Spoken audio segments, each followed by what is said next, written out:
أعوذ بالله السميع العليم من الشيطان الرجيم. بسم الله الرحمن الرحيم.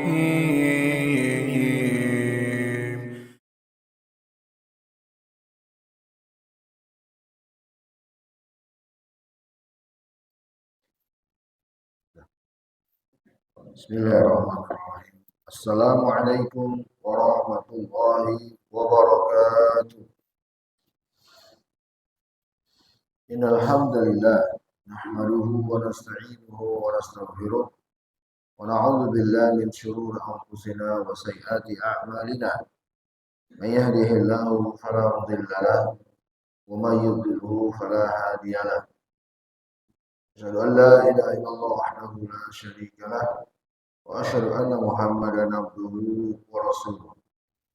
يا أيها الذين آمنوا اتقوا الله حق تقاته ولا تموتن إلا وأنتم مسلمون.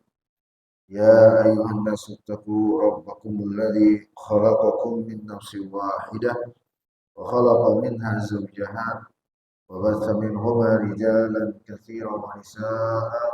اتقوا الله الذي تساءلون به والأرحام إن الله كان عليكم رقيبا.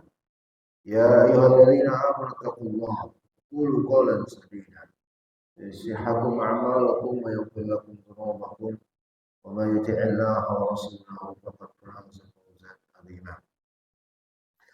Bapak Ibu yang saya hormati dan yang saya muliakan, jamaah Masjid As-Salam rahimani wa rahimakumullah, ayyuhas shaimun was-shaimat. Alhamdulillah kita diberi kesempatan kembali oleh Allah berjumpa dengan hari ke 13 Ramadan. Mudah-mudahan semua dalam keadaan sehat walafiat dan senantiasa mendapat limpahan rahmat dari Allah Subhanahu wa taala.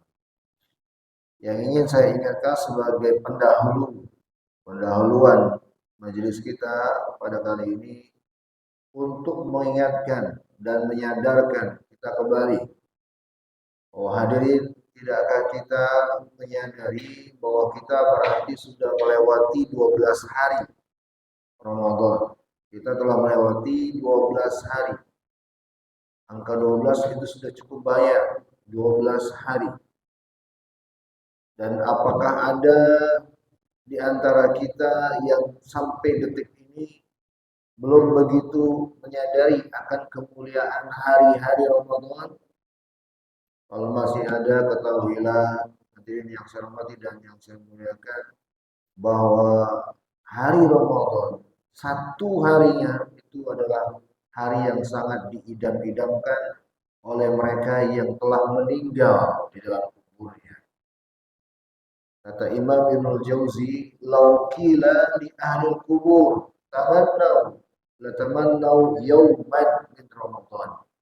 Seandainya diberikan tawaran kepada mereka yang telah meninggal di dalam kuburnya saat ini, berangan-anganlah kalian mau apa. Maka niscaya di antara mereka pasti akan ada yang berangan-angan, duhai sekiranya saya diberi kesempatan kembali untuk berjumpa sehari saja dari bulan Ramadan. Penghuni kubur, mereka yang telah meninggal dan tak ada gunanya lagi untuk menyesal, karena mereka sudah tahu betapa sangat bermanfaatnya hari-hari Ramadan ini untuk kita nanti pada hari kiamat. Maka hadirin, kita bukan satu hari, 12 hari sudah kita lewati. Luar biasa. Anugerah dari Allah. Karunia dari Allah Jalla wa'ala untuk kita selalu ingatkan diri kita, sehingga mudah-mudahan hari ini dan hari-hari seterusnya kita bisa lebih maksimal, optimal lagi. Mudah-mudahan, insya Allah. Salawat serta salam mari kita panjatkan untuk Nabi kita Nabi besar Muhammad Sallallahu Alaihi Wasallam.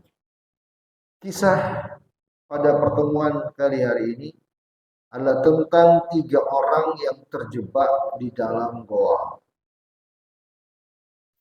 Kisah ini adalah kisah yang akan membimbing kita kepada jalan keluar tatkala kita mendapatkan kesulitan-kesulitan, tatkala kita mungkin mengalami keterputusasaan. Dalam kondisi ini terdapat jalan keluar dan terdapat harapan, dan akan kita dapatkan jawabannya pada kisah ini, yakni harapan kepada Allah Subhanahu wa taala yang diceritakan oleh Rasulullah sallallahu alaihi wasallam, kisah tentang 3 orang yang masuk ke dalam goa.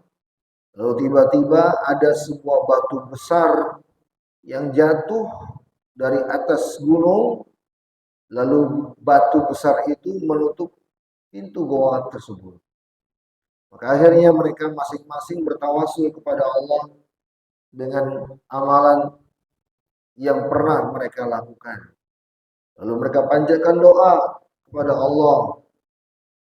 Kemudian Allah mengabulkan doa mereka dan Allah mengangkat musibah, serta Allah pun menghilangkan keterputusasaan mereka. Bapak Ibu yang saya hormati dan yang saya muliakan, Imam Bukhari dan Imam Muslim meriwayatkan dalam sahih keduanya dari sahabat Abdullah bin Umar radhiyallahu anhuma, kata beliau, Rasulullah sallallahu alaihi wasallam bersabda, pernah ada dulu 3 orang sedang jalan-jalan. Lalu mereka mendapatkan tiba-tiba hujan turun. Maka akhirnya mereka pun mencari tempat untuk berteduh. Setelah kesana kemari mereka mencari tempat untuk berteduh, mereka mendapatkan ada sebuah goa. Sebuah goa yang letaknya di kaki gunung, di bawah sebuah gunung. Maka mereka pun masuk ke dalam goa tersebut untuk berteduh dari hujan. Ketika mereka sudah masuk ke dalam goa, tiba-tiba terdengarlah ada suara batu yang menggelinding dari atas mereka. Suara batu yang menggelinding dari atas, dan tiba-tiba batu tersebut persis menutupi pintu goa yang tadi mereka lewati. Menutup pintu goa itu. Sebagian dari mereka berkata kepada yang lainnya, karena mereka terjebak dalam goa dan mereka sudah merasa tidak akan mungkin bisa selamat karena batunya besar dan mereka tidak memiliki alat untuk menggali atau bahkan memindahkan batu. Dan mereka juga tidak akan merasa bisa untuk memindahkan batu karena mereka cuma 3 orang. Sementara batunya besar. Lebih besar daripada pintu masjid ini. Maka mereka sudah putus asa. Tidak mungkin kita bisa memindahkan batu ini, atau nggak mungkin juga kita membuat jalan baru. Terputus asa mereka. Maka ada di antara mereka berkata, coba ingat amal soleh yang telah kalian kerjakan. Ingat-ingat amalan soleh yang kita kerjakan, lalu mari kita jadikan wasilah untuk bertawassul dengannya, kemudian kita minta kepada Allah agar menyelamatkan kita dari tempat ini. Maka mulailah dari mereka untuk berdoa. Ya. Yang pertama dari mereka berkata, ya Allah, sesungguhnya aku dulu pernah tinggal bersama kedua orang tuaku yang telah lanjut usianya. Dan pada saat itu istri dan anak-anakku masih kecil. Waktu itu aku menggembala hewan-hewan ternak untuk mereka, untuk kedua orang tuaku. Dan bila aku pulang ke rumah di sore hari, aku biasa memerah susu dari hewan-hewan ternak tersebut untuk kedua orang tuaku yang pertama kali aku berikan.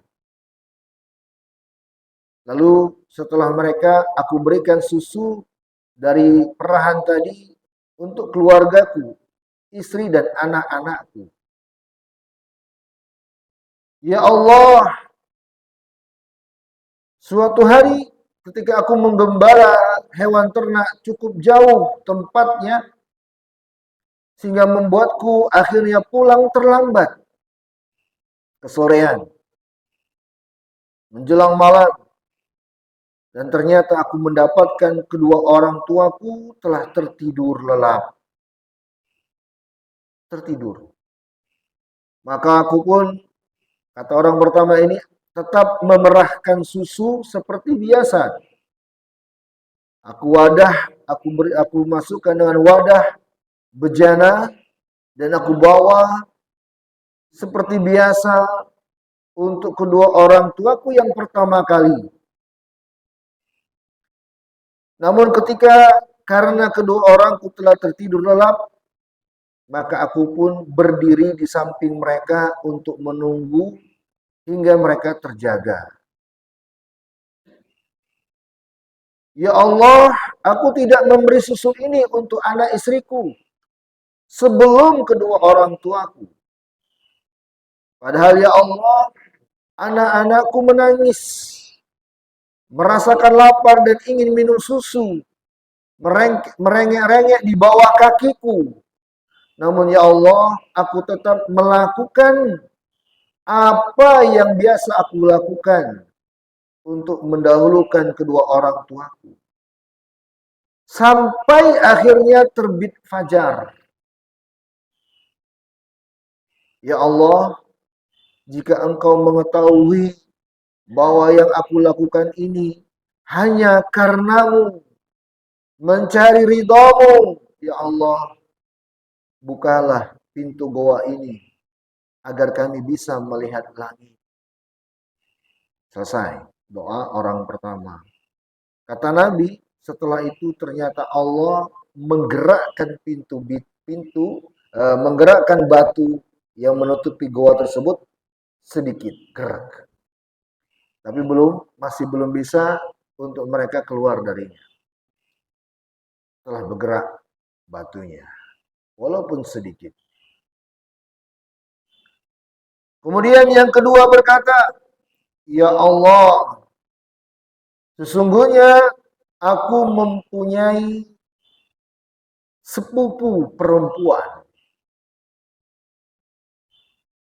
Dan aku sangat menyukainya. Dan juga aku sangat menginginkan dirinya. Tetapi dia menolak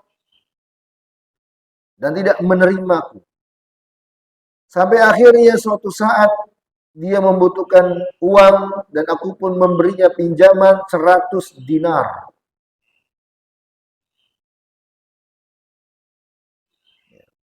Ya Allah,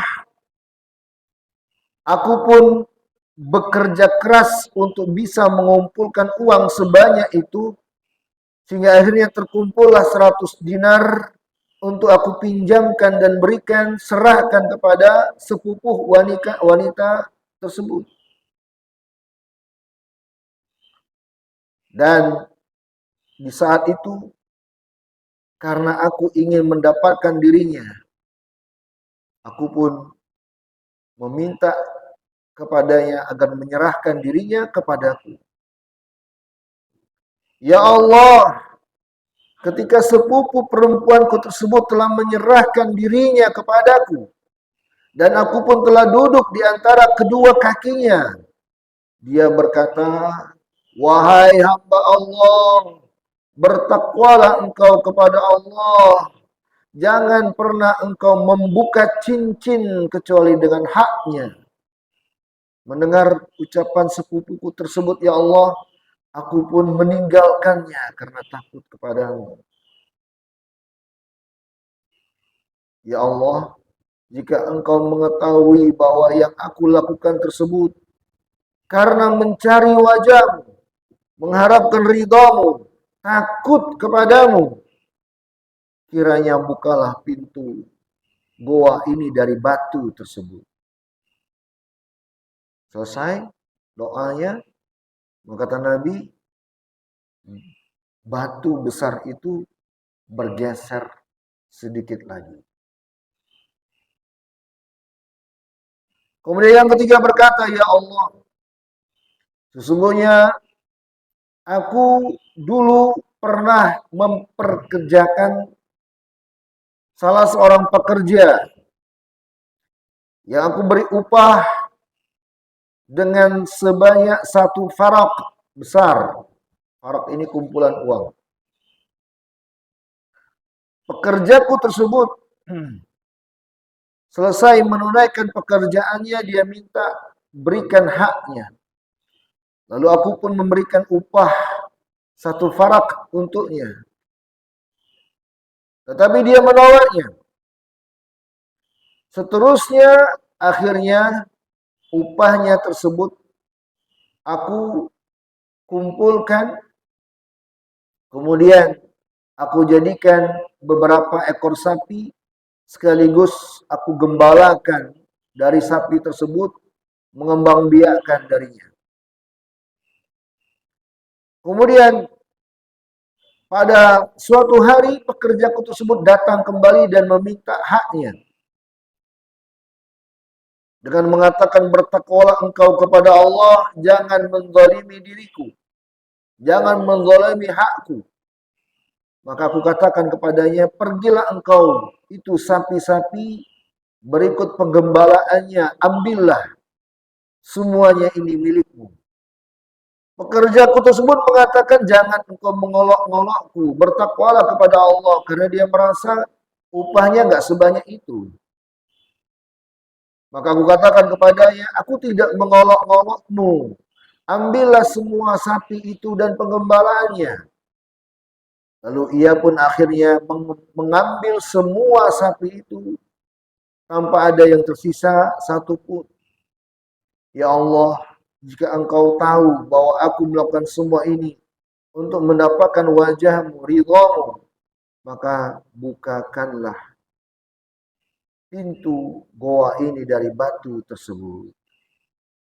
Kemudian Allah Subhanahu wa taala membuka pintu dari batu besar tersebut yang menutupi goa. Akhirnya mereka pun bertiga bisa keluar dengannya. Hadirin yang saya hormati dan yang saya muliakan. Ini kisah diriwayatkan oleh Imam Bukhari dalam sahihnya dan juga oleh Imam Muslim dalam kitab Zikri wa Doa. Imam Bukhari menyebutkan kisah ini dalam sahihnya nomor hadis 2215 dan Imam Muslim menyebut dalam sahihnya dengan nomor hadis 2743. Berarti hadis ini kisah ini berasal dari hadis yang diriwayatkan oleh Imam Bukhari dan Imam Muslim. Jangan ragu akan kesahihan akan kisah ini. Baik, kita akan mengambil beberapa pelajaran dari hadis ini untuk pertemuan kali ini. Para ulama, hadirin yang saya hormati dan yang saya muliakan, menyinggung tentang tempat dan zaman kisah ini. Imam Ibnu Hajar Asqalani rahimahullahu taala, ulama besar dari kalangan mazhab Syafi'iyah, beliau meneliti kisah ini dan mengkompromikan riwayat-riwayat yang lain, dan beliau menjelaskan bahwa tidak terdapat riwayat yang sahih yang menjelaskan persis tempat dan zaman kisah ini.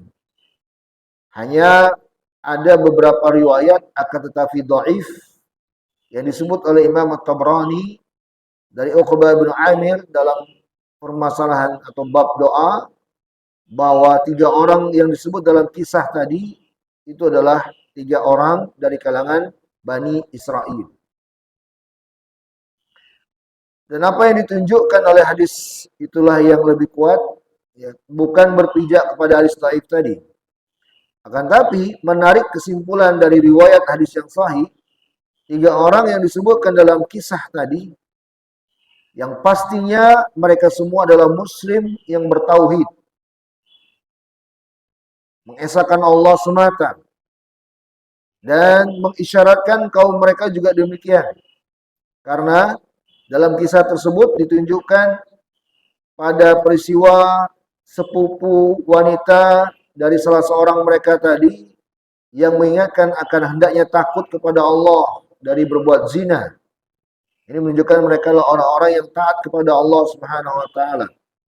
Juga demikian pada kisah orang yang ketiga dengan pekerjanya, yang pekerjanya mengingatkan ke pemiliknya dengan bertakwalah kepada Allah.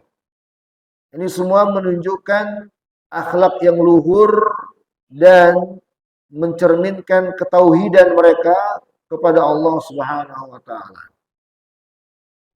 Ya. Dan masing-masing secara nyata menyatakan bahwa melakukan semua karena Allah dan tidak ada sebuah umat yang berciri kebaikan dan kemuliaan sebelum umat ini seperti Bani Israel. Kemudian kata para ulama, tempat terjadinya kisah ini dari sejumlah diskusi para ulama yang kuat adalah di Palestina. Kisah ini terjadi di Palestina, negeri kaum muslimin ya. Kotanya para nabi dan rasul dan orang-orang soleh terdahulu. Makanya kita itu kaum muslimin wajib membela Palestina itu. Bukan sunnah, wajib. Harus. Cuman qadarallahu wa ma syafa'al, keterbatasan kita. Yang nggak bisa betul-betul menolong dengan tangan, tenaga, ya, saudara-saudara kita di Palestina. Tapi kita masih bisa dengan doa. Dan itu wajib loh. Ya. Bukan hanya untuk kaum muslimin ya, tapi untuk Palestinanya sendiri. Karena itulah negeri kaum muslimin. Apalagi masjid apa? Al-Aqsanya. Maka pada kesempatan ini mari kita berdoa kepada Allah. Semoga Allah memuliakan kaum muslimin Palestina. Semoga Allah menjaga Masjid Al-Quds dan Palestina serta Gaza. Dan semoga Allah membinasakan orang-orang yang makar buruk terhadap kaum muslimin di sana. Allahul musta'an. Ya. Hal ini karena buminya memiliki gunung, lembah, dan goa, sebagaimana disebut dalam kisah tadi. 3 orang yang berlindung di dalam goa, yang berada di sebuah gunung, dan batu yang menutup goa itu, yang longsor dari gunung. Ini mengisyaratkan tempat-tempat seperti ada di Palestina. Kemudian kata para ulama bahwa apapun, apakah ketiga orang ini dari Bani Israel atau bukan, apakah kisah ini terjadi di Palestina atau bukan, apakah kita mengetahui nama ketiga orang dalam kisah tersebut atau tidak, itu sama sekali tidaklah mengurangi bobot kisah ini. Sebab yang diinginkan sebagai pelajaran terbesar dari kisah ini adalah tentang doa mereka kepada Allah. Hadirin yang saya hormati dan yang saya muliakan. Kemudian kata para ulama bahwa di antara doa yang mereka panjatkan mengandung tawassul. Yaitu menjadikan perantara ketika meminta kepada Allah dengan amalan-amalan soleh yang disebut. Ya. Dan pastinya Allah tidak akan pernah menyia-nyiakan pahala amalan soleh yang pernah dilakukan oleh hamba-hambanya. Ini sangatlah jelas dari kisah tersebut, ya, sebagai pelajaran yang terpenting tanpa harus mengetahui siapa orang, nama-namanya, di mana tempatnya. Inilah pelajaran yang paling diinginkan. Baik, sebagian para ulama menyatakan bahwa goa tempat berlindung yang dipakai oleh 3 orang dalam kisah tersebut adalah juga merupakan goa yang pernah berada di dalamnya Ashabul Kahfi. Tahu Ashabul Kahfi? Ya, 8 pemuda yang juga terjebak di dalam goa, ya, yang disebut dalam Al-Quran. Sebagian ulama menyebutkan bahwa ini juga merupakan tempat Ashabul Kahfi. Tapi pendapat ini dikritisi oleh sebagian ulama lain, ya, karena ternyata terdapat riwayat yang mereka juga jadikan sebagai sandaran, ya, dari Nu'man bin Bashir, diriwayatkan oleh Al-Bazzar dan Tabrani, bahwa dia mendengar Rasulullah menyebut Ar-Raqim. Beliau bersabda, ada 3 orang pergi, maka mereka masuk ke dalam goa. Sebuah batu besar jatuh di mulut goa tersebut dan menutup jalan mereka. Al-Hadid. Goa ini bukan goa tersebut. Hadis di atas tidak menunjukkan bahwa goa tersebut sama dengan goa Ashabul Kahfi. Ya. Hal ini diperkuat oleh perbuatan kisah dan peristiwa. Jadi tentang goa ini, apakah goa juga yang padanya Ashabul Kahfi, ya, diperselisihkan oleh para ulama kita. Baik, ini beberapa penjelasan awal oleh para ulama.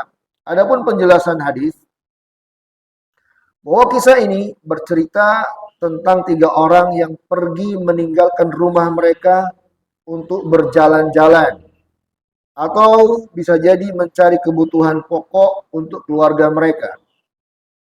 Di tengah perjalanan langit berbalut mendung, hujan deras mengguyur bumi, hingga mereka mencari tempat untuk berlindung dari hujan. Mereka menemukan tempat sebuah goa untuk berlindung dari turunnya hujan yang deras. Namun ternyata goa tersebut layaknya menjadi kubur bagi mereka. Ya. Karena banjir dan hujan yang deras membuat tanah longsor dan batu bebatuan menjadi turun dari atas gunung. Demikian juga yang mereka alami, sebuah batu besar jatuh dari atas gunung, menggelinding hingga berhenti persis di pintu goa yang mereka berada di dalamnya. Ya, akhirnya tertutuplah mereka dengannya. Saking besarnya batu tersebut, mereka tidak akan pernah bisa menggeser dengan tenaga sedikit pun. Setelah pintu goa tersebut tertutup dengan batu besar itu, ya, keadaan mereka merasa sulit, ya, dan terputus asa dibandingkan sebelumnya. Hujan semakin turun, mereka yang tadinya bisa menghadapinya dengan sabar, namun ketika tertutupnya pintu goa mereka dengan batu besar, ini mereka merasakan kematian telah nyata di depan mata. Mereka terpenjara di dalam goa tersebut. Mereka tidak mungkin bisa menembusnya dengan tenaga. Tidak bisa juga mencari jalan lain karena mereka tidak membawa alat sedikit pun. Dan tidak bisa juga mencari pertolongan dari kaum yang lain. Seandainya kaum mereka hendak mencari mereka, ya, karena mereka telah pergi lama, maka mereka tidak akan menemukan gua itu.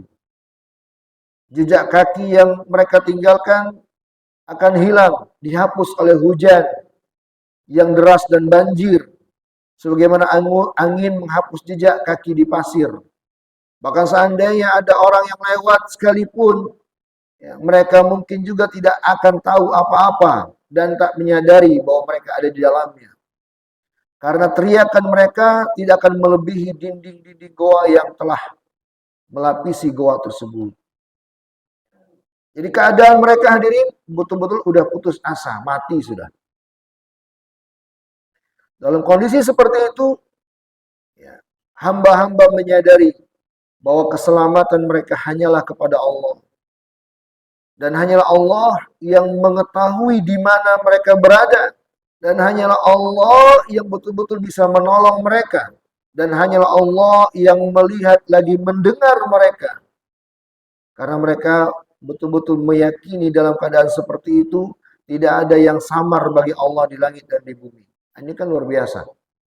Karena ya hadirin yang saya muliakan, kalau kondisi orang yang betul-betul lagi sulit, kalau mereka doa dengan kesadaran seperti ini, jangankan muslim, kafir sekalipun Allah kabulkan. Jangan muslim, kafir sekalipun pasti Allah kabulkan. Kalau pas kondisi sulit, betul-betul minta dia lurus langsung kepada Allah, pasti Allah kabulkan. Karena kondisi seperti ini, kondisinya hatinya betul-betul udah terputus asaan dari makhluk. Tidak ada ketergantungan sedikit pun lagi sudah dengan makhluk siapapun itu. Ketergantungannya hanya kepada siapa? Allah semata. Nah, kondisi kayak gini luar biasa. Kita kalau bisa mewujudkan kondisi ini di setiap doa kita, pasti akan dikabulkan oleh Allah. Hadirin yang saya hormati dan yang saya muliakan. Ya. Seperti kondisi orang-orang yang berada di kapal yang tadinya mereka musyrik. Lalu di tengah lautan kapal mereka diterpa oleh ombak dan angin yang keras, deras, ya, membuat kapal mereka naik turun, bergoncang, ya, dan mereka nggak bisa berbuat apa-apa, maka mereka minta kepada Allah dan Allah pun selamatkan mereka. Baik.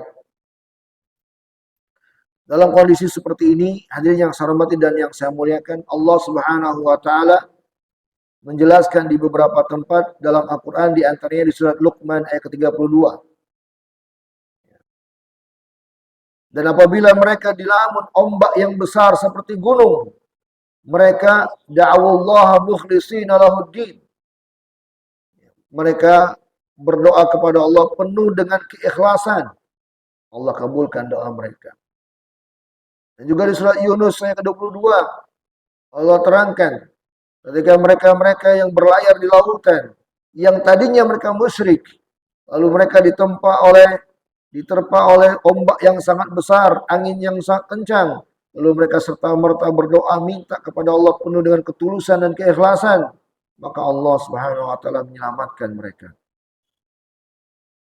Dalam kondisi seperti ini, hadirin, ya, sebagian orang merasa cukup hanya dengan berdoa. Dan sebagian lagi berusaha bertawassul kepada Allah dengan menyebut nama, sifat, dan perbuatan-perbuatan Allah. Dan ada juga sebagian orang yang bertawassul kepada Allah dengan menyebut amalan-amalan soleh yang pernah dia kerjakan. Nah, yang terakhir inilah yang diusulkan oleh salah seorang dari mereka yang dikisahkan tadi. Mereka berdoa, mereka dia usulkan kepada kedua orang temannya untuk masing-masing mengingat amalan-amalan soleh yang pernah dia kerjakan, lalu sebutlah amalan soleh tersebut untuk meminta pertolongan kepada Allah Subhanahu wa taala. Maka masing-masing pun menyebutkan amalan soleh yang telah mereka kerjakan karena Allah dan didukung dengan doa kepada Allah agar diberi pertolongan. Hadirin yang saya hormati dan yang saya muliakan. Maka di sini terdapat pelajaran untuk kita bahwa Allah Maha mendengar. Dan Allah Maha mengetahui. Allah mengetahui keadaan mereka dan Allah Maha tahu kejujuran ucapan mereka. Ya. Ketika disebut dalam doa-doa mereka, ya Allah, bila Engkau tahu demikian, demikian, demikian. Nah, ini menunjukkan bahwa Allah itu Maha tahu. Ya. Amalan kita, ikhlas tidaknya kita itu pasti Allah tahu. Makanya hadirin yang saya hormati dan yang saya muliakan, pada keikhlasan itu, kalau berbicara tentang keikhlasan, maka keikhlasan itu adalah hanyalah yang bersangkutan antara dia dengan Allah yang tahu. Keikhlasan itu adalah tentang seberapa tahunya kita bahwa amalan ini hanyalah untuk Allah. Dalam keikhlasan tidak ada sedikit pun orang lain. Hanyalah Allah kemudian yang bersangkutan. Itulah keikhlasan. Ini yang diajukan atau disebut oleh 3 orang dalam kisah ini. Mereka semua menyebut, ya Allah, semua ini karenamu, ya Allah, ini karenamu, ini karenamu. Dan Allah Maha tahu. Seandainya mereka tidak jujur, maka Allah nggak akan kabulkan doa mereka. Allah nggak akan gerakkan batu besar itu. Tapi karena Allah Maha tahu dan betapa besarnya manfaat keikhlasan itu. Maka di sini pelajaran untuk kita, kalau berbicara tentang ikhlas, maka ikhlas itu hanya Allah saja yang tahu. Malaikat sekalipun nggak tahu. Syaitan sekalipun nggak tahu. Hanya Allah yang tahu. Seberapa tulus, bersih hatinya seseorang kepada Allah, hanya Allah yang tahu. Maka hadirin yang saya muliakan, dari sini saja keliru kita ada memvonis, nggak ikhlas, orang itu nggak ikhlas. Itu salah. Tahu dari mana kita dia nggak ikhlas? Belum tentu. Kecuali kalau orang yang bersangkutan mengatakan tujuannya bukan karena Allah, baru kita katakan dia nggak ikhlas. Tapi selama orang yang tidak pernah mengatakan dia tidak ikhlas, kita nggak akan pernah bisa memvonis orang lain tidak ikhlas. Nggak akan pernah bisa. Walaupun apapun yang dia lakukan. Karena ikhlas itu hanya Allah yang tahu. Kemudian mereka pun bertawasul dengan menyebut amalan-amalan soleh untuk meminta pertolongan kepada Allah Subhanahu wa taala. Orang yang pertama bertawasul dengan menyebut amalan yang disebut dengan birrul walidain. Berbakti kepada orang tua. Kalau kita melihat bentuk birrul walidain orang pertama ini, itu sudah luar biasa hadirin. Untuk pelajaran kita semua nih. Kalau berbicara tentang birrul walidain, sekali lagi saya tegaskan, Bapak Ibu yang saya muliakan, itu adalah berbicara tentang kita semua loh ya. Berbicara berbakti kepada orang tua, atau berbicara tentang berbakti kepada orang tua, bukan hanya untuk mereka anak-anak kita. Anak-anak kita memang pertama kali, mereka harus mendengar masalah ini, karena mereka anak-anak kita. Tapi kalau berbicara tentang berbakti kepada orang tua, itu adalah berbicara tentang amalan untuk kita semua. Kita semua. Kita yang masih mendapatkan orang tua kita. Kita yang mungkin telah meninggal orang tuanya. Kita yang mungkin orang tuanya muslim sekalipun. Atau orang tua kita tidak muslim sekalipun. Untuk kita semua. Kenapa? Karena tidaklah ada seorang pun kita hadir di muka bumi ini kecuali dengan adanya orang tua. Maka berbicara tentang berbakti kepada orang tua itu artinya berbicara untuk kita semua.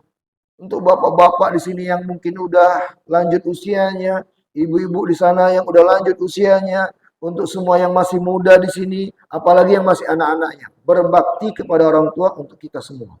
Karena berbakti kepada orang tua itu nggak putus, walaupun orang tua kita udah meninggal. Nggak putus, walaupun orang tua kita bukan muslim, nggak putus. Allah tetap perintahkan kita untuk berbakti kepada orang tua kita. Dengan porsinya masing-masing tentunya. Nah, di sini berbakti kepada orang tua yang dicerminkan oleh orang yang pertama itu luar biasa. Lihat, sampai dia korbankan anak dan istrinya. Betul tidak? Betul tidak? Dia korbankan untuk orang tuanya. Ini luar biasa. Kalau amalan seperti ini tidak dihargai oleh Allah, maka Allah nggak akan kabulkan sebagai doa. Ketika dia sampaikan amalan ini karena Allah, pertama karena keikhlasannya, kedua karena bernilainya amalan ini, maka Allah kabulkan doanya. Ketika dia berkorban untuk kedua orang tuanya. Nah, pertanyaan kita sekarang, pengorbanan kita untuk orang tua kita sebesar apa? Kita kadang hanya memuliakan, menghormati, bagus. Tapi berkorban mungkin belum. Apalagi mungkin di antara kita masih belum berbakti kepada orang tua atau bahkan durhaka kepada orang tua. Na'udzubillah. Gimana mau didengar oleh Allah doa-doa kita? Maka berbahagialah Anda yang masih mendapat orang tuanya.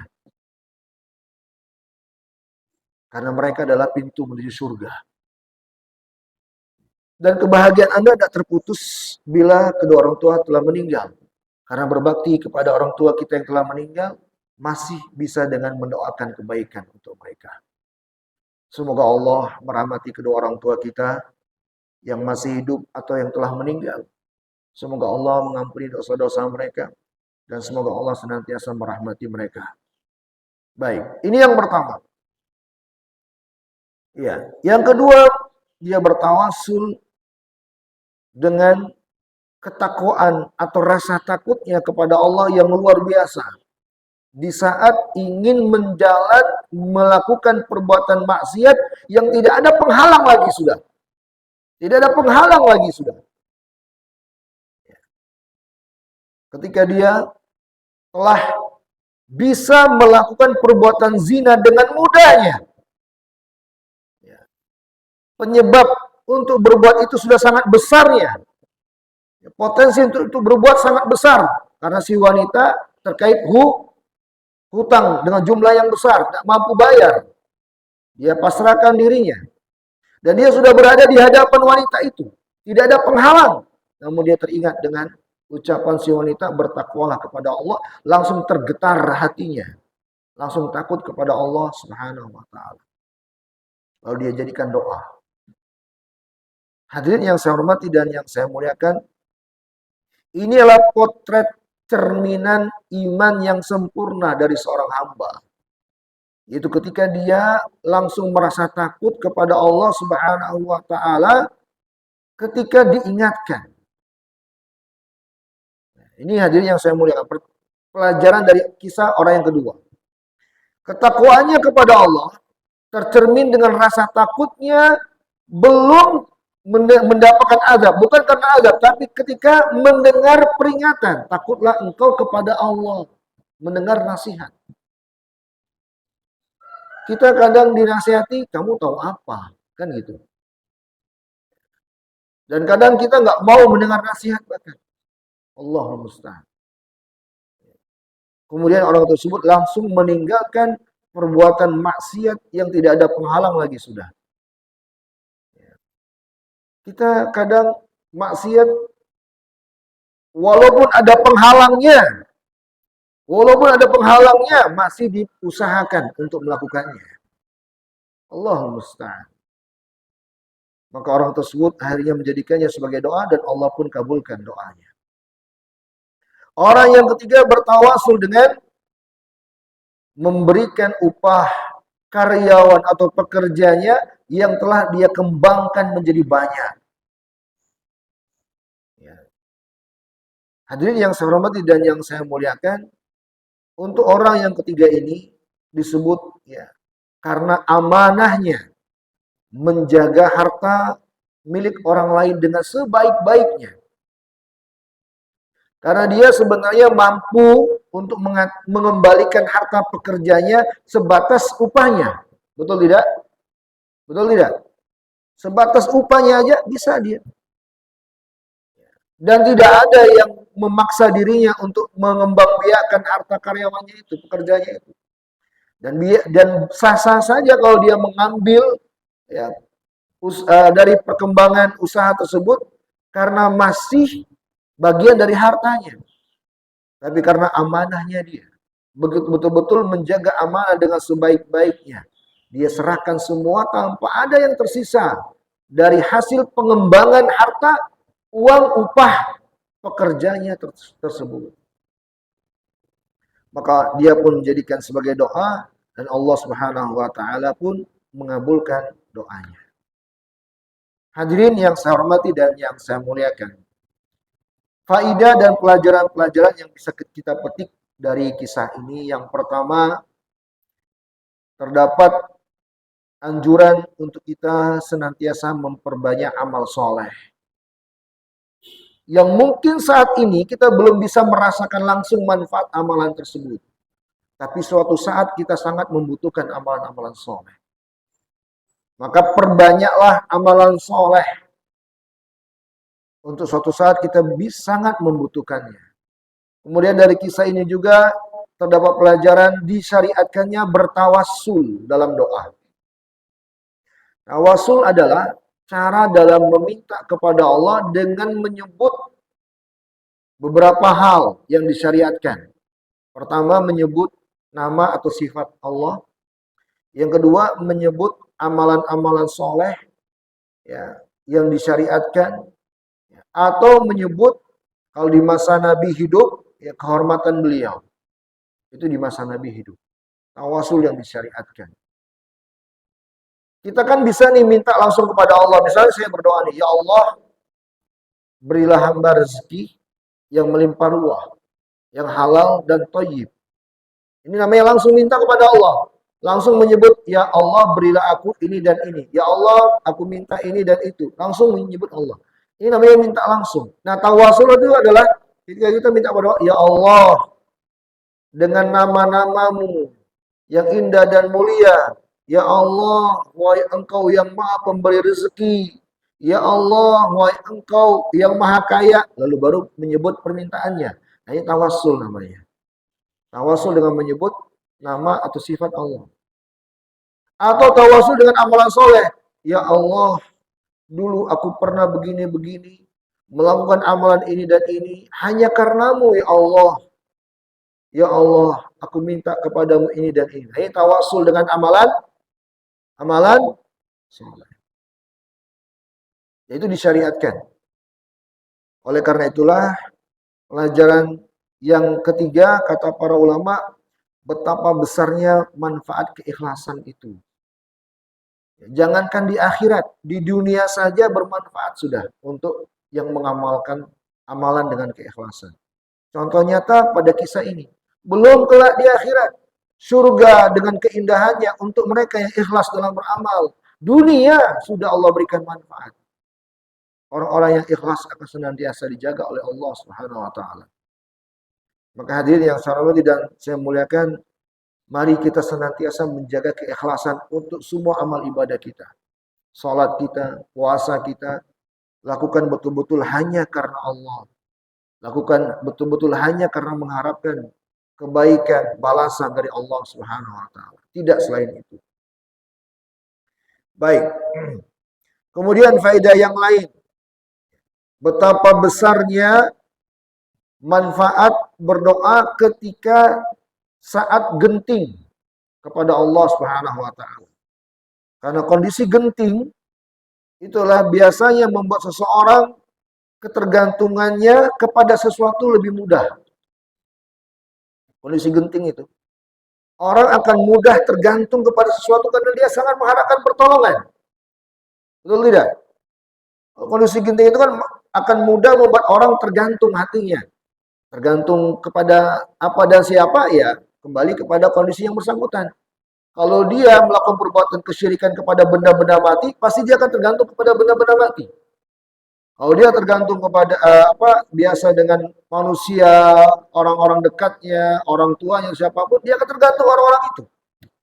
Tapi kalau dia bergantung kepada Allah, maka setiap saat Allah Subhanahu wa taala akan hadir. Adapun selain Allah terbatas. Maka betapa pentingnya ketergantungan kepada Allah itu. Apalagi di kondisi yang sangat genting. Hadirin yang saya hormati dan yang saya muliakan. Dan ini juga di antara sebab Allah Subhanahu wa taala mengabulkan doa mereka. Kemudian hadirin yang saya hormati dan yang saya muliakan, pelajaran yang lain tentang birrul walidain, berbakti kepada orang tua, yang ternyata berdasarkan kisah tadi sebagai amalan yang benar-benar telah dicintai dan dimuliakan, dihargai oleh Allah Subhanahu wa taala. Ya. Ada satu hadis hadirin, sampai-sampai kata Nabi itu, semua dosa dilakukan hamba itu bisa jadi Allah tunda hukumannya sampai Allah kehendaki. Illa al-uquq liwalidain, kata Nabi, kecuali dosa dari durhaka kepada orang tua. Saking murkanya Allah kepada pelakunya, Allah akan segerakan hukuman kepada pelakunya selagi dia di dunia sebelum dia meninggal. Untuk anak yang durhaka. Sekali lagi ya, berbicara tentang berbakti atau durhaka, maka itu artinya berbicara tentang kita semua. Bukan hanya untuk anak-anak kita yang masih kecil, bukan. Untuk kita semua. Orang tua kita yang meninggal bisa berbakti kepadanya, bisa juga durhaka kepadanya. Kita ini nggak pernah mendoakan orang tua kita yang telah meninggal itu durhaka. Durhaka itu. Para ulama menjelaskan durhaka kepada orang tua itu bentuknya sangat luas. Bahkan Allah Subhanahu wa taala melarang durhaka walaupun sangat sepele dalam Al-Qur'an. Yaitu mengatakan apa? Itu kan bentuk durhaka yang sangat-sangat sepele sekali. Tapi Allah sudah sangat melarangnya. apalagi lebih dari itu. Dengan membuat mereka sedih, dengan membuat mereka kecewa, dengan membuat kedua air mata mereka menangis. Wah, itu luar biasa. Dengan tidak pernah mendoakan mereka yang telah meninggal, itu membutuhkan doa kita, hadirin. Orang tua kita yang telah meninggal itu sangat membutuhkan doa kita. Sangat-sangat membutuhkan doa kita. Maka kalau ada di antara kita yang orang tuanya udah meninggal, tapi nggak pernah mendoakan kedua orang tuanya, durhaka. Durhaka. Maka mari kita jauhkan diri kita sejauh-jauhnya dari durhaka kepada orang tua. Bersabarlah dengan orang tua. Bahagiakanlah mereka. Karena Allah Subhanahu wa taala telah menjanjikan surga ya, dan ridhonya untuk Anda yang berbakti kepada orang tua. Hadirin yang saya hormati dan yang saya muliakan. Kemudian faedah yang lain, betapa mulianya rasa takut kepada Allah Subhanahu wa taala itu. Ya, yang bisa menolong kita di saat kita membutuhkan pertolongan dari Allah Subhanahu wa taala. Karena rasa takut adalah motivasi yang sangat besar untuk kita meninggalkan maksiat kepada Allah Subhanahu wa taala. Untuk kita tidak berbuat hal yang dibenci dan dimurkai oleh Allah. Orang yang kenapa bisa dia menerjang hal-hal yang diharamkan, bisa jawabannya di sini. Karena rasa takutnya kepada Allah tipis atau bahkan tidak ada sama sekali. Dengan mudahnya dia dusta, dengan mudahnya dia curang, dengan mudahnya dia berbohong, dengan mudahnya dia membatalkan puasanya barangkali. Karena nggak ada rasa takut kepada Allah Subhanahu wa taala. Makanya pentingnya rasa takut kepada Allah Subhanahu wa taala. Kemudian betapa mulianya amanah itu, menjaga amanah itu. Apalagi terkait dengan harta milik orang lain yang sangat besar fitnahnya. Nabi bersabda, al-malu fitnah, harta benda itu menjadi fitnah. Maka demikian juga amanah yang terkait dengan harta milik orang lain. Itu sangat besar godaan dan cobaannya. Dan ketika seorang hamba mampu menjaga amanah, ketika terkait dengan harta benda orang lain, walaupun jumlahnya besar dan pintu-pintu untuk berbuat tidak amanah besar, ya, ketika dia bisa menjaga amanah walaupun demikian keadaannya, maka Allah Subhanahu wa taala akan memuliakan hamba yang demikian keadaannya. Maka hadirin yang saya hormati dan yang saya muliakan, inilah kisah tentang 3 orang yang terjebak dalam goa. Pelajaran yang sangat penting kita petik adalah anjuran untuk banyak berdoa kepada Allah Subhanahu wa taala. Bulan puasa atau bulan Ramadan, ketahuilah hadirin yang saya muliakan, adalah momentum untuk kita banyak berdoa kepada Allah Subhanahu wa taala. Makanya coba perhatikan ayat yang menjelaskan bulan Ramadan. Syahrul Ramadan alladzi unzila fihi al-Qur'an hudan lin-nasi wa bayyinatin minal huda wal furqan, dan seterusnya. Di akhir ayat, di paling bawah halaman itu Allah sebut, wa idza sa'alaka ibadi anni fa inni qarib ujibu da'wata da'i idza da'an falyastajibu li wal yu'minu bi la'allahum yarshudun. Setelah Allah menyebut bulan Ramadan tentang puasa, kalau sakit ini, kalau musafir begini, lalu Allah menyebut tentang keadaan ini. Kalau hambaku bertanya tentangku, jawablah, aku dekat. Aku selalu mengabulkan mereka-mereka yang berdoa kepadaku. Kata para ulama, kenapa Allah menyebut kalimat ini di sela-sela menyebut tentang puasa? Allah memotivasi kita untuk mengisi hari-hari kita puasa dengan memperbanyak doa. Begitu juga Nabi SAW bersabda, beliau berkata, ya, di antara golongan yang dakwah atau doa mereka mustajab adalah shaim hatta yutir. Orang yang berpuasa sampai dia berbuka. Doanya mustajab. Maka mari kita perbanyak doa kepada Allah Subhanahu wa taala, dan mari kita jadikan doa kita kepada Allah sebagai solusi untuk semua permasalahan yang kita hadapi. Mungkin kurang doa kita, atau mungkin kurang berbobot doa kita. Maka mari kita perbaiki amal ibadah soleh kita, mari kita perbaiki doa kita, dan mari kita perbanyak doa kepada Allah Subhanahu wa taala. Semoga Allah mengabulkan doa-doa kita dan semoga Allah menjadikan doa-doa yang kita panjatkan sebagai hasanat untuk kita dunia dan akhirat, dan semoga Allah senantiasa menjauhkan kita dari segala keburukan, dan semoga Allah menjadikan kita termasuk orang-orang yang mendapat kemenangan dari Ramadan tahun ini, dan semoga Allah Jalla wa'ala memberikan keutamaan untuk mendapatkan Lailatul Qadar untuk kita semuanya. Barakallahu fikum. Cukup sampai di sini. Wallahu a'lam bishawab. Sebelum saya tutup, mungkin ada yang ingin ditanyakan atau disampaikan oleh jamaah? Oh ya, silakan. Ibu. Ada ibu di belakang. Ada ibu.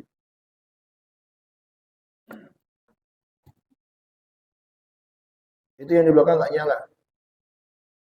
Nggak nyala, Pak. Yaudah. Ditukar dulu aja. Ditukar aja dulu. Ditukar ini aja dulu.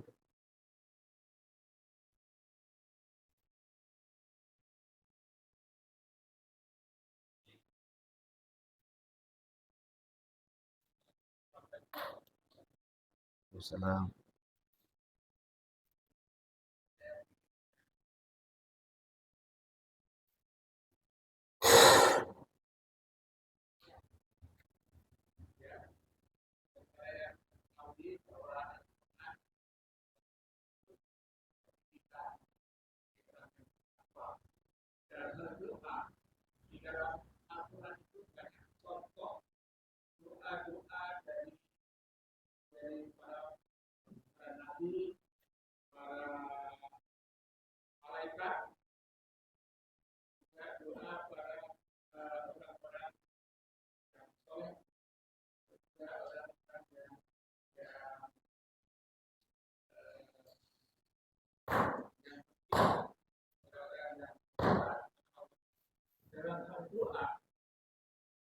Kalimat doa di sana ada yang bentuknya jamak dan ada yang bentuknya untuk sendiri. Pertanyaan saya, kalau kita merujuk pada doa-doa itu, apakah kita harus menyelesaikan perubahan domirnya atau seperti apa yang termaktub dalam contoh dalam Al-Quran? Baik. Baik, Masya Allah, pertanyaan sangat bagus sekali. Mohon maaf ibu di belakang, saya dulukan Pak Dur dulu ya. Baik, bolehkah, pertama gini, yang disampaikan Pak Dur ya, Pak Dur, Hah? Pak Badrun, itu sangat bagus sekali, bahwa di antara sebab mustajabnya doa itu hadirin, ketahuilah bahwa kalau kita berdoa dengan menggunakan doa-doa yang ada di Al-Quran atau doa-doa yang Nabi ajarkan, itu bagus.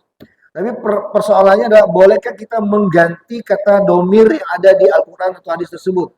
Yang disebut dalam Al-Quran, domirnya jamak. Ya Allah, ampunilah dosa-dosa kami. Dalam hadis juga, ya Allah, ampuni dosa-dosa kami. Nah, kaminya ini boleh nggak diganti dengan saya? Jawaban para ulama ada dua pendapat. Pertama, kalau kita ingin membaca doa dengan bersumber atau menukil dari Al-Quran, persis dari Al-Quran ayatnya, atau hadis persis dari hadis Nabi, maka nggak boleh. Nggak boleh merubah lafaz Al-Quran, nggak boleh mengubah lafaz hadis. Misal seperti Rabbana atina fid dunya hasanah wa fil akhirati hasanah wa qina adzabannar. Walaupun ini doa saya sendiri, nggak boleh saya rubah dengan Robbi Firli, nggak boleh diubah. Kalau saya niatnya ingin berdoa dengan menggunakan lafaz Al-Quran, nggak boleh saya rubah, haram hukumnya, karena merubah Al-Quran. Itu sebabnya, nggak boleh karena teranggap merubah Al-Quran, dosa. Bukan masalah Allah nggak ngerti, nggak usah masalah itu. Masalahnya adalah ini lafaz Al-Quran. Kalau kita merasakan ini kan saya sendiri, kenapa saya menggunakan lafaz jamak? Nggak usah mempermasalahkan itu, karena Allah Maha Tahu. Allah Maha Tahu. Sebenarnya yang Allah lihat adalah doanya kita. Lafaz tersebut kan hanya ekspresi. ekspresi kita mengungkap doa. Kalau Allah Jalla wa'ala mengetahui bahwa ini kita yang minta, nggak akan pengaruh dengan doa itu. Mau lafadznya jamak, mau lafadznya tunggal, kita yang minta dan Allah kabulkan, nggak akan ngaruh. Nggak akan ngaruh kepada Allah Subhanahu wa ta'ala. Karena Allah Maha tahu. Yang nggak boleh kita merubah lafadz Al-Quran, itu yang nggak boleh. Haram hukumnya, tabdil namanya. Itu nggak boleh. Tapi kalau kita menukil dalam artian ya seperti Al-Quran, tapi tidak dari Al-Quran. Jadi dalam Al-Quran misalnya diajar ada doa yang mengandung permintaan kebaikan dunia dan akhirat. Kalau kita ingin berdoa dengan kandungan itu, boleh. Untuk merubah tidak sesuai dengan Al-Quran, boleh. Dan kita tidak menjadikan ayat itu sebagai doa kita, tapi kita menyampaikan doa dan kalimat sendiri, tapi mengandung makna yang sama. Itu boleh. Kalau kita berdoa, kalimatnya dari kita, hanya kandungannya sama dengan ayat. Itu boleh. Wallahu ta'ala alam bisawab. Cukup ya Pak Badrul? Ibu di belakang.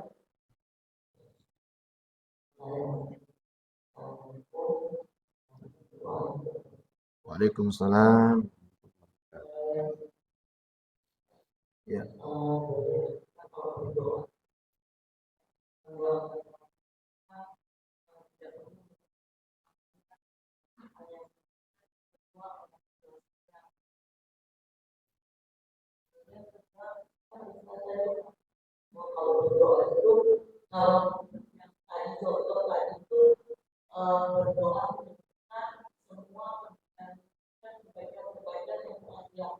Ya. Kalau kita berdoa biasa, ya pasti kita sebagai manusia banyak salah.